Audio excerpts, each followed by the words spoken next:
எல்லாருக்கும் வணக்கம். வீடியோ பார்த்துட்டு இருக்கிற நீங்கள் மற்றும் உங்கள் குடும்பத்தில் இருக்கிற அனைவரும் சந்தோஷமாக இருக்கணும்னு வேண்டிக்கிறேன். இன்றைக்கி பிரம்மமுகூர்த்த பூஜையோட 36வது நாள்.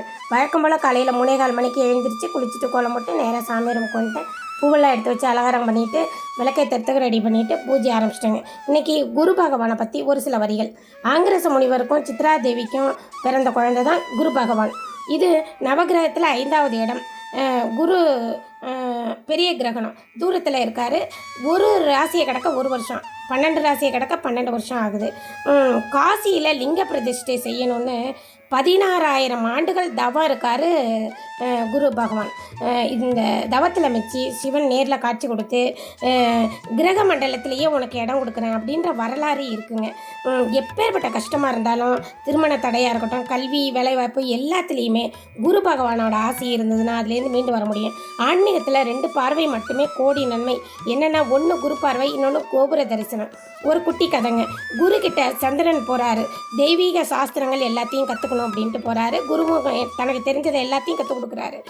உடனே சந்திரனுக்கு ஆணவம் வந்துருச்சு. அவரை விட நம்ம தான் நிறைய கற்றுருக்கோம் அப்படின்ற மாதிரி. உடனே குரு நினைக்கிறாரு, இந்த ஆணவத்துக்கு ஒரு முடிவு கட்டணும் அப்படின்ட்டு இந்த நாழிகையில பிறந்த குழந்தையோட எல்லா ஜாதகத்தையும் கணிங்க அப்படின்னு சொல்கிறாரு. இவரும் கணிச்சிட்டாரு. அதில் ஒரு குழந்தையோட ஜாதகத்தை மட்டும் 1 வருஷத்தில் இறந்துரும் அப்படின்னு கணிச்சு வைக்கிறாரு.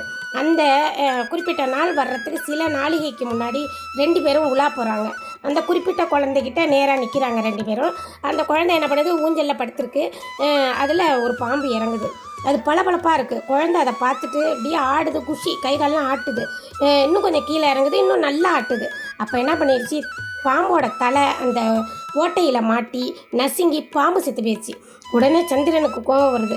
எப்படி நான் கணிச்சது தப்பாகும் அப்படின்னு சொல்லி கேட்குறாரு. குரு சொல்கிறாரு, அதாவது இருக்கும் இடத்தை விட பார்வைப்படுற இடத்துல தான் நன்மை அதிகம். நான் அந்த குழந்தைய பார்த்துக்கிட்டே இருக்கேன், அதனால தான் அந்த ஆபத்துலேருந்து குழந்தை தப்பிச்சிருச்சு அப்படின்னு சொல்கிறாரு. உடனே சந்திரன் நான் மனசில் இருந்த ஆணவம் அவருக்கு அடங்கி மன்னிப்பிட்டார். உடனே பார்த்திங்கன்னா, கற்ற ஆசானியிடமே ஆணவம் இருக்கக்கூடாதுங்க. குரு இருக்கிற இடத்த விட பார்க்க இடத்துல தான் பலன் அதிகம். ஆசானோட ஆசி நன்மை பெறுறதுக்கு கண்டிப்பாக அவசியம். இன்றைக்கி காலையில் முருகனுக்கு அலங்காரம்லாம் பண்ணேன். இன்றைக்கி எங்கள் மாடியில் மயில் அவ்வளோ நேரம் உட்கார்ந்து இருந்துட்டு அழகாக போனாங்க. அதையும் வீடியோ எடுக்கிறதுக்கு ஒரு வாய்ப்பு கிடச்சிதுங்க. இன்னையோட 100 சப்ஸ்கிரைபர்ஸ். எல்லாம் உங்களுடைய ஆசி அருள். நீங்கள் தொடர்ந்து சப்போர்ட் பண்ணுங்கள். இவ்வளோ தூரம் சப்போர்ட் பண்ணவங்க எல்லாத்துக்கும் ரொம்ப நன்றியை தெரிவிச்சுக்கிறேன்.